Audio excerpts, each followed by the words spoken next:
Hola, ¿qué tal? Buenas tardes. Volvemos a encontrarnos aquí en Sin Censura a la distancia. Pero aquí estamos, en esta serie especial de diálogos para la historia, en donde conversamos con personalidades, con actores políticos, con líderes de opinión sobre el tema que estamos encarando a nivel mundial, porque no es un tema ni local ni nacional, sino tiene repercusiones de vida en todo el mundo. Hoy me complace y me honra, además lo considero un amigo de muchísimos años y le tengo el mayor respeto, admiración y afecto, mi amigo Francisco Garfias. Él es periodista de por vida, es un analista político permanente de la realidad nacional, pero además es un actor y un testigo activo de la historia, de todas esas historias que ocurren en nuestro país. Es director del portal elarsenal.net. Y sin más preámbulos, Francisco, qué gusto saludarte, Pancho. ¿Qué tal? Muy buenas tardes por allá en Oaxaca. Pues sí, efectivamente estamos viviendo prácticamente una pesadilla, una pandemia sanitaria como en 100 años no se había visto desde la famosa gripe española, que ha tenido distintas respuestas alrededor del mundo. Acuérdate que empezó en China. Hoy, si vemos las estadísticas, pues ese país, aunque sigue teniendo contactos, muy pocos, por cierto, ya, van días que tiene cero defunciones. Comparado con nosotros, hoy es cuando estamos en la peor etapa. Ayer tuvimos el peor día en lo que se refiere al número de muertos. De muertos también. Y de muertos antier. Entonces, estamos ahora sí en lo que el doctor Hugo López-Gatell llamó el pico de la pandemia, sin saber hasta dónde vamos. El problema aquí, Raúl, es que el 1 de junio, como se había proyectado en un principio, pues a mi juicio no va a poder ser a riesgo de que haya un rebrote y entonces sí estemos peor. ¿Qué es lo que yo pienso que México hizo mal? Fundamentalmente, dos cosas. Una. Esto diríamos que el recuento empieza a partir del primer muerto, ¿así lo entiendo? ¿O de la primera detención de un... A partir del primer caso. El primer caso. Que fue el 28 de febrero. El primer caso en México. Que vinieron luego días donde se decía que no pasaba nada, ¿no? Incluso el propio presidente, acuérdate, decía que no se exagerara, que hay que salir y abrazarse. Aquella famosa foto con la niña que dio la vuelta al mundo, por cierto, la levantó, le dio un beso, los llamados al presidente de que abrácense. Cuando esto, alrededor de marzo, en México obviamente todavía no teníamos la pesadilla que estamos viviendo, y se le hizo fácil. Esto fue falta de prevención. No hicieron acopio de insumos, mi querido Raúl. Ya traíamos además el tema del INSABI, ¿no? Es decir, ya venía. La transición que hubo del Seguro Popular al INSABI fue un desastre.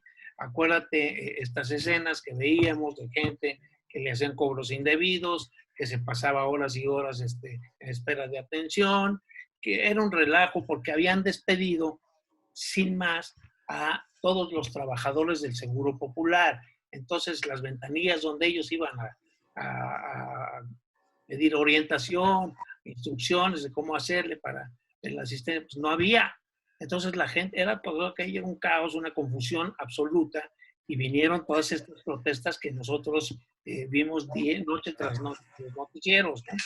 Hoy voy a volver a lo mismo que yo creo que es el clave en todo este asunto, es el tema de que cuando la OMS dijo que la mejor estrategia para combatir el virus era pruebas y más pruebas, en México no se hicieron. No se hicieron. No es difícil entender. Es decir, si, como ellos dicen, los expertos dicen, en una porción del 100% de contagiados, 80 son asintomáticos, 15 presentan síntomas leves o graves y solo 5 requieren ir a terapia intensiva el 5%, pues estamos en una situación de que no se rastreó el virus. Mucha gente que es asintomática, que como te lo vuelvo a subrayar, el 80% de la gente que está contagiada no siente nada, no tiene síntomas y son agentes de contagio. Entonces, ese fue para mí un gravísimo error.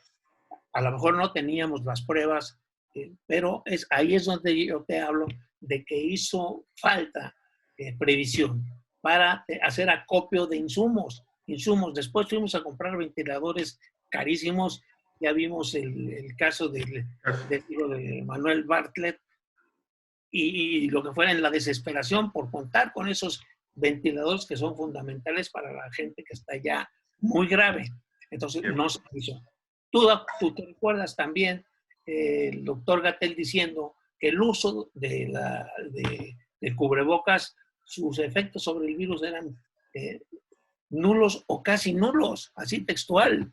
Entonces, la gente no se ponía la mascarilla a contracorriente de lo que estábamos viendo todos en todo el mundo, tratando de protegerse con las mascarillas. ¿Qué pasa con las mascarillas?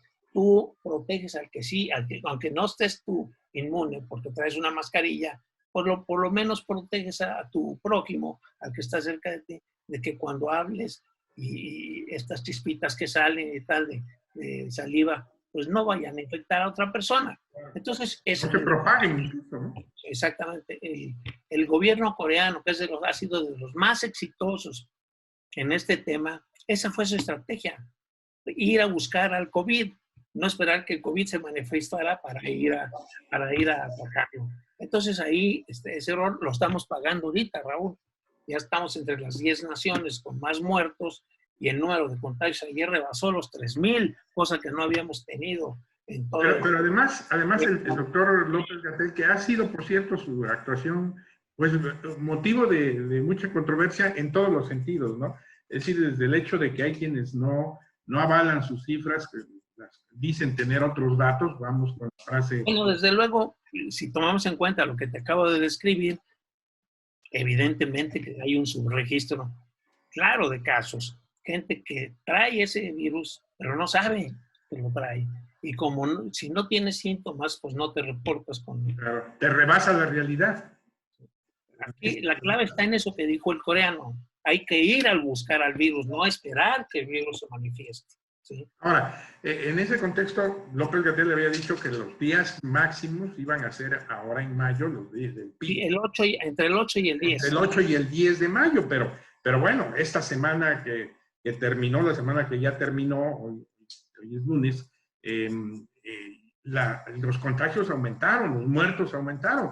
Y hay declaraciones de que esto se prolonga, que estas decisiones que tienen que ver con el 1 de junio se van a tener que prolongar, que estos temas de los semáforos que se establecieron, el rojo, el naranja, el amarillo y el verde, pues también están siendo violentadas las normas en las que se están basando. Todo esto, ¿cómo lo ves? ¿Cómo lo percibes? Sobre todo tú que estás en la Ciudad de México, que tienes el contexto más directo, Francisco.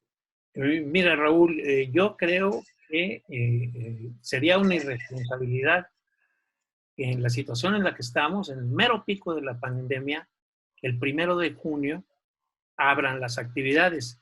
Ya en la Ciudad de México, la jefa de gobierno ya adelantó, Claudia Sheinbaum ya adelantó, de que esto se va a prolongar hasta el 15 de junio. ¿Sí?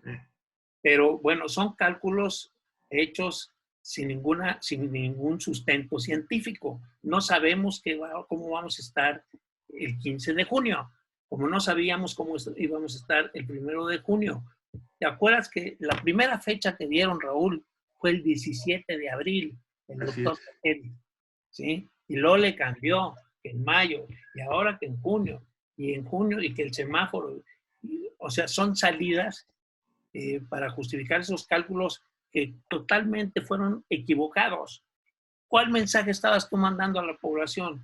No, ya vamos a salir el 1 de junio y tal. Y sí se ha visto, y lo han comprobado los que se dedican a estudiar la movilización, sí se ha visto un relajamiento de la gente que empieza a salir en el peor momento de la crisis. Por este tipo, yo digo que mucho es por este tipo de pensar, sobre todo en las zonas populares, que es donde se ven las aglomeraciones todavía hoy, ¿sí? Ayer. Y ahí es donde yo creo que se están concentrando. Si tú ves el mapa por municipios, hasta la cabeza está Iztapalapa, ¿Sí? y le sigue en segundo lugar Gustavo Amadero. O sea, las zonas más populares de la ciudad es donde menos caso se ha hecho del quédate en tu casa, y es donde ahora hay que entender el otro lado de la moneda, Raúl. Que es ahí donde creo que iba yo también, el tema económico, ¿no? El tema de la necesidad personal de la... Es gente que vive al día. Si no sale, no come. ¿Sí? Entonces, evidentemente, toman los riesgos porque necesitan comer o se mueren. Entonces, el problema aquí es que ha faltado, en mi opinión, apoyo. ¿Viste este programa de los 3 millones de créditos de 25,000 pesos? Sí. Prácticamente los despreciado la gente. Sí, no fueron por ellos. Era para las micro, pequeñas y medianas industrias. Dicen, pues 25,000 pesos. No, ¿para qué te sirven, Raúl? Nomás los requisitos para cubrir, sí, sí. Y además, ¿no? ¿Sí? No, la gente no lo tomó, es que... ¿No lo tomó? No lo tomó, no sirve. ¿Qué visualizas, Pancho, para los próximos meses? Y cerca, tú que tienes mucha visión política. Lo que me preocupa, Raúl, sobre todo es el impacto que va a tener en términos de empleo, y lo que, por consiguiente, la multiplicación de la pobreza. Hay quien habla de 11 millones de pobres más. Hay posibilidades de que en los disturbios, que se haya disturbios sociales por hambre, cosa que no habíamos visto en mucho tiempo, saqueos.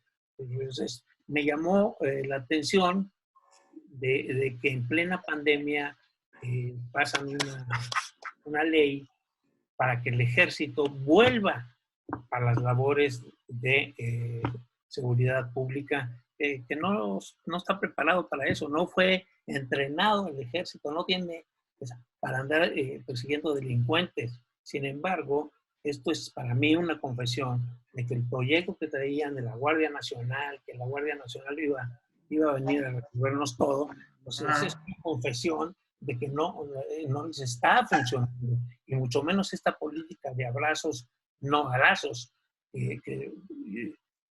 Fíjate los resultados que dio.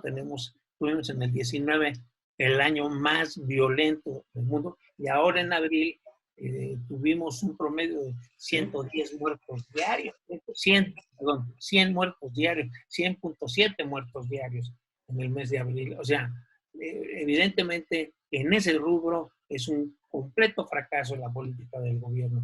Pero aquí hay una cosa, Pancho, Francisco. Estás tú tocando el tema del ejército, de esta participación que se aprobó, que es evidentemente una política pública que emanaba del gobierno federal. Y ahí viene mi pregunta. En general, en esa etapa se han generado políticas públicas desde el ámbito del gobierno federal que han sido un tanto controvertidas. El tema, por ejemplo, del petróleo, el tema de mantener la inversión en las refinerías, en apostarle a la producción de Pemex cuando los precios del petróleo se desplomaron como no se desplomaban desde la guerra de Irak. El tema también de las energías limpias, el tema del apoyo y de las controversias con el ámbito empresarial, con las cámaras empresariales. El otro de Baja California, de la cervecería, que se hizo una consulta para... Constellation Brands. ¿No? Exacto. Es decir, globalmente, tu visión, porque tú eres un analista 100% de lo que sucede políticamente en nuestro país, son decisiones políticas. Tu opinión sobre todo sobre todo en el contexto general. Mira, yo resumiría todo lo que tú estás describiendo ahorita como ocurrencias. La verdad, esto que hablas, la última ocurrencia, vamos a concentrarnos, energía limpia. ¿Sí? Estas energías, yo he estado hablando en estos días con expertos y te voy a poner un comparativo para que te des cuenta lo que está pasando. Generar un megabyte con energía limpia cuesta $25, un megabyte. Generar un megabyte con combustóleo, con combustibles fósiles, combustóleo, que es lo que se va a usar, el combustóleo de Pemex se va a usar en la Comisión Federal de Electricidad, cuesta $125, 5 veces, 6 veces más. ¿Cómo te imaginas que eso va a impactar en tu recibo de luz? ¿Sí? Si los costos te suben de esa manera. El presidente habla mucho, dice mucho, que no van a subir las tarifas, es para garantizar precios baratos, pero ¿cómo va a garantizar estos precios baratos con costos tan altos? Ese es por un lado. Por el otro, Raúl, está la contaminación, que genera el regreso al uso de combustóleos para mucha gente que vive en las zonas donde se quema el combustóleo. O sea, es a todas luces una política a contracorriente del paso del mundo. Vamos en sentido contrario, Raúl. Todo por una berrinche. No me queda otra de que o saco a Pemex o saco a Pemex. Pemex es un barril sin fondo. Perdió 356 millones de pesos en 4 meses. ¿Sí? O sea, todo lo de su producción se fue al diablo. ¿Sí? Entonces, ya llegó un momento en que hasta estábamos pagando por producir petróleo. Ahora, esta idea de que ya no vamos a exportar, vamos a quemar nuestro petróleo aquí para ser autosuficientes. Es decir, son políticas, Raúl, que tenía Echeverría. ¿Sí? Ese volver a ignorar el mundo para producir aquí todo, ser autosuficientes en energía.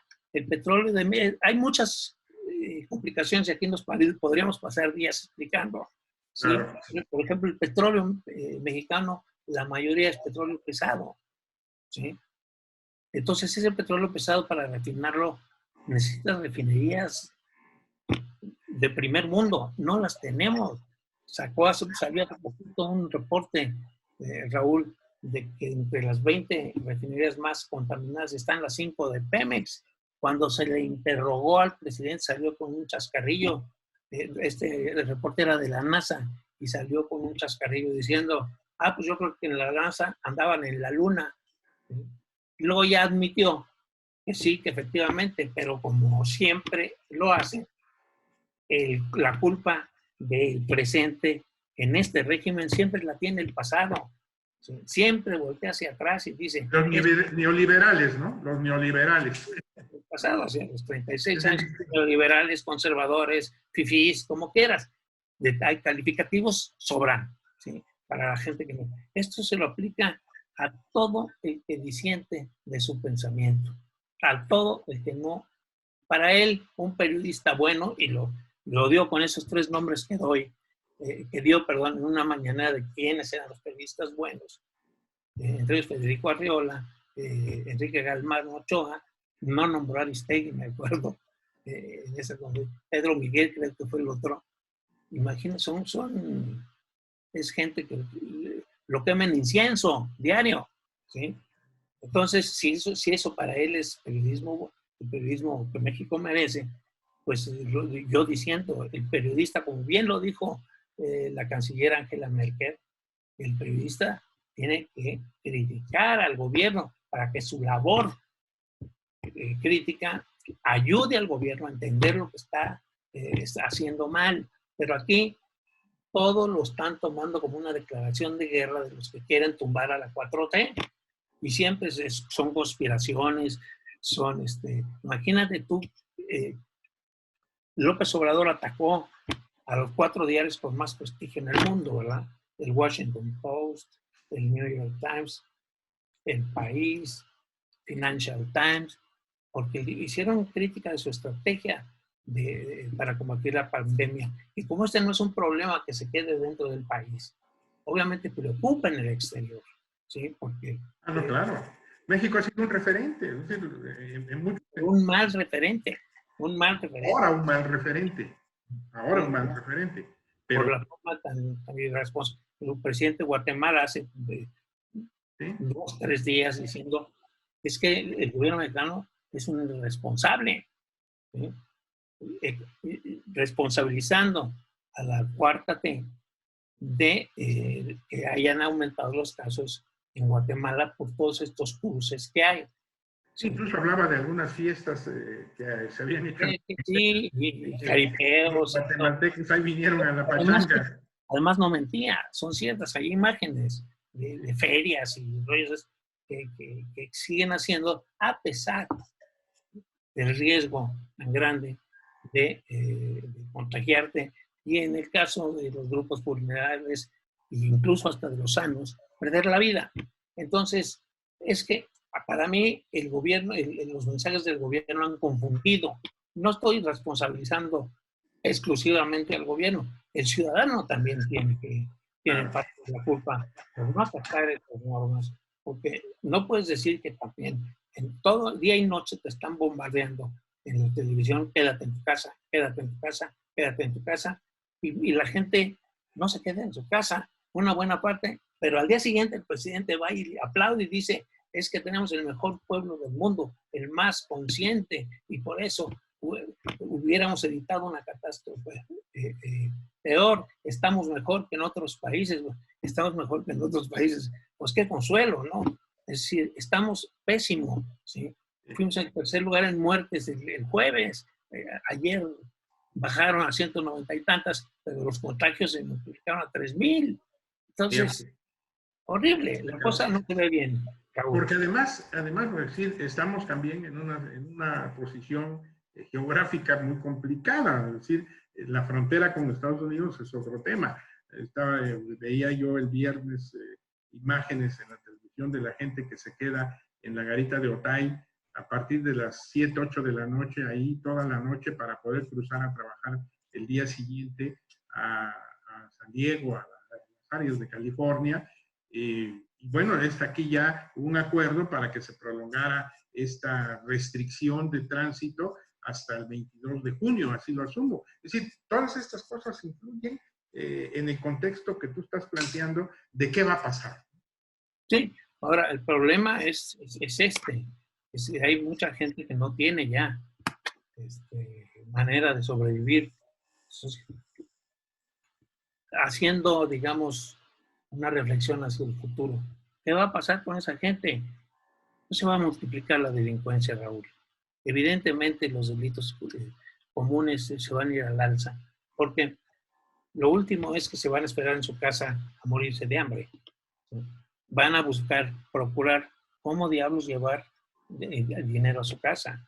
Entonces, obviamente esto se va a provocar escenas.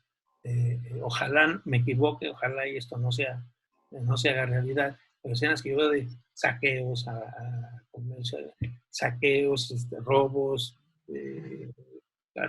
todo lo que implica este fenómeno de la seguridad, con el que tampoco han podido, no pueden. O sea, la cuarta T verdaderamente tiene cosas buenas, sí, no, sin duda, el alza de los salarios. Yo soy de los convencidos, tengo sentimientos encontrados, por ejemplo, en relación a la presencia del ejército como fuerza pública. Sin embargo, cuando he hecho giras o antes que se podían, ahorita ya no te puede salir, hablabas con la gente y la gente te decía que no querían que se fueran los soldados. ¿Por qué? Porque que se vayan los soldados es dejarlos en manos de la delincuencia. Sí. Entonces, evidentemente, querían que el ejército no se fuera, ¿sí? Ahí no tenemos con qué suplirlo. La Policía Federal ya se desbarató, de todas maneras no había podido con el problema, y la Guardia Nacional, pues la verdad, el hecho que hayan tenido que echar mano a través del ejército, pues me está mostrando que es un proyecto que no está funcionando, ¿sí? Ya es un proyecto que es a años, ¿no? Pero por lo pronto ahorita no les funciona. Y ya otra vez estábamos en niveles, por ejemplo, de homicidios dolosos, como nunca se había visto, más incluso que con Peña Nieto. Entonces, y peor con Calderón, ¿no? O sea que es ahora el villano favorito de Andrés Manuel López Obrador. Sí. Oye, para finalizar, Francisco, tú siempre has estado muy cerca del Congreso. Sí. Has estado en momentos estelares del Congreso. Yo te recuerdo desde podría decirlo desde el siglo pasado, ¿no? Pues desde el siglo pasado, sí. Yo fui, los primeros años que fui al Congreso fue en el 89. Sí. Imagínate el tiempo que ha pasado, ¿no? Sí. Yo me acuerdo. Lo bueno es que te ves muy bien, Francisco, te ves muy bien y estás muy bien. Y bueno, son muchos años de experiencia. Yo espero que algún día reflejes en algún libro, en algunas memorias, todas las cosas que has vivido, de las que has sido testigo.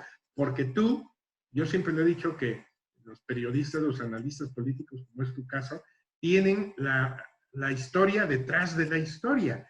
Porque hay muchos hechos que se dieron en un sentido, pero tienen muchas historias atrás, diferentes incluso, ¿no? Definitivamente el discurso de los políticos es uno cuando están hablando al público en general y es otro cuando te están hablando fuera de grabadora sobre un mismo hecho.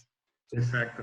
Pero en ese contexto, Francisco, ¿cómo has visto el papel que ha jugado el Congreso? El Congreso en general y en particular la Cámara de Diputados.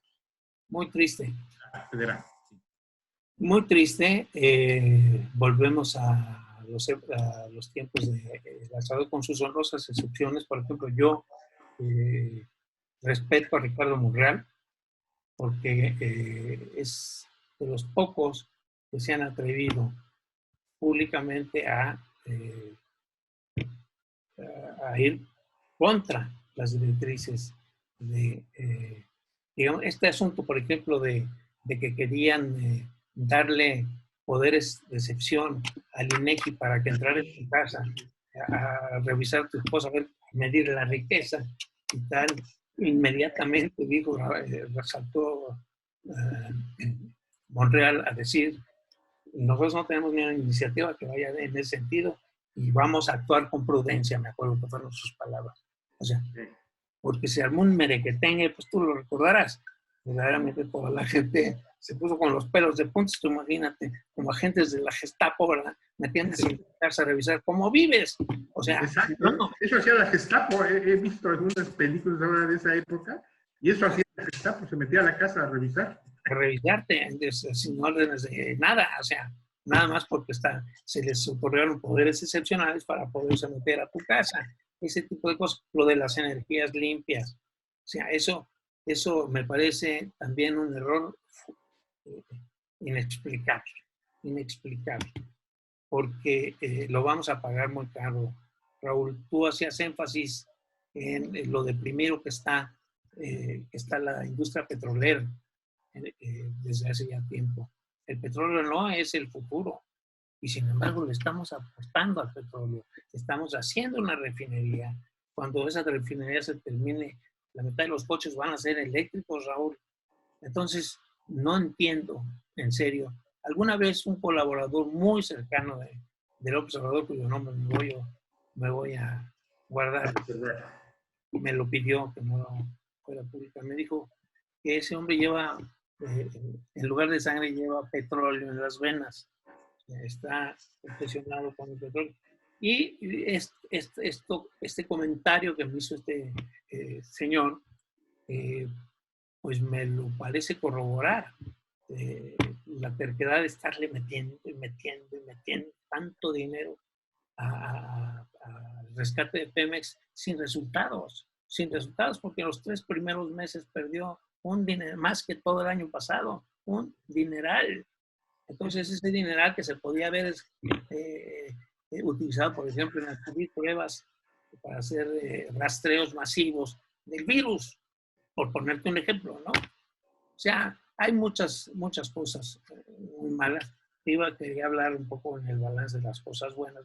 El aumento del 16% a los trabajadores a mí me pareció una buena cosa. Te estaba diciendo de la cuestión de los militares, que el apoyo a los pobres me parece fundamental, o sea, que voltea a ver hacia los más vulnerables, me parece, solo un loco no apoya ese tipo Claro, de pues, claro. sin embargo, creo que la estrategia no es la adecuada, porque están echándole, ahí también es inversión que no es productiva. Había programas, proyectos que desaparecieron completamente, ¿sí? ¿Sí? Por el intermediarismo, por la deshonestidad, lo que tú quieras, pero funcionaba, caminaban. Ahora es un relajo, es un relajo. A mucha gente no les llega a su... ¿Has visto las fotos, las escenas de las grandes filas que esperan y luego las entrevistan y que llevan ahí no sé cuánto tiempo, Sí, que no sí. dan el apoyo y que caminan 8 kilómetros y que llegan y que no ha llegado ese apoyo? Entonces, es un relajo, Raúl, un relajo. Sí. Terrible, terrible. Volviendo a lo del Congreso y a la Cámara de Diputados, en términos generales, poca actividad positiva, ¿no? Hasta los fideicomisos también ya echaron atrás. Véalo en poca actividad, es prácticamente nula la actividad. ¿Sí? Están haciendo ahí sesiones virtuales. ¿Sí? Hicieron la primera, perdón, apenas la primera el viernes, ¿sí? El viernes pasado. Está prácticamente paralizado todo, desde la economía, las actividades legislativas, todo el país no se mueve. Pues. Entonces, Complejo el tema. Los fideicomisos que afortunadamente por el momento ya mandaron esa iniciativa de Dolores Padierna, apoyada por Mario Delgado, para robarse los fideicomisos, para quedárselos, para llevarlos a los programas prioritarios del gobierno. Pues no, imagínate al Fonden sin recursos, un chisme, Claro. ¿con qué van a auxiliar a la población? O sea, lo de Fidecine, que fue lo que hizo verdaderamente más ruido. Sí, sí, por los cineastas, por Cuarón y todos los Gallos de Toro que salieron, ¿no? Estamos en época de oro del cine mexicano, con directores laureados, con el Oscar, etcétera, etcétera, etcétera. Y vas y le quitas el apoyo. No digo que es una actividad esencial y fundamental. Es una actividad que le ha dado, la industria le ha dado prestigio a México en ese rubro. ¿Sí? ¿Por qué le cortas? Los recursos que han recortado a la ciencia, a la tecnología, pues así como vamos a avanzar. La promoción turística, bueno, Oaxaca vive del turismo y de las remesas. La población turística, que ya desde antes de la pandemia también. Ya venía en crisis, un poquito, el tema turístico venía un poquito aparejado con el tema de salud, ¿no? Así es. Eran de las cosas que ya venía.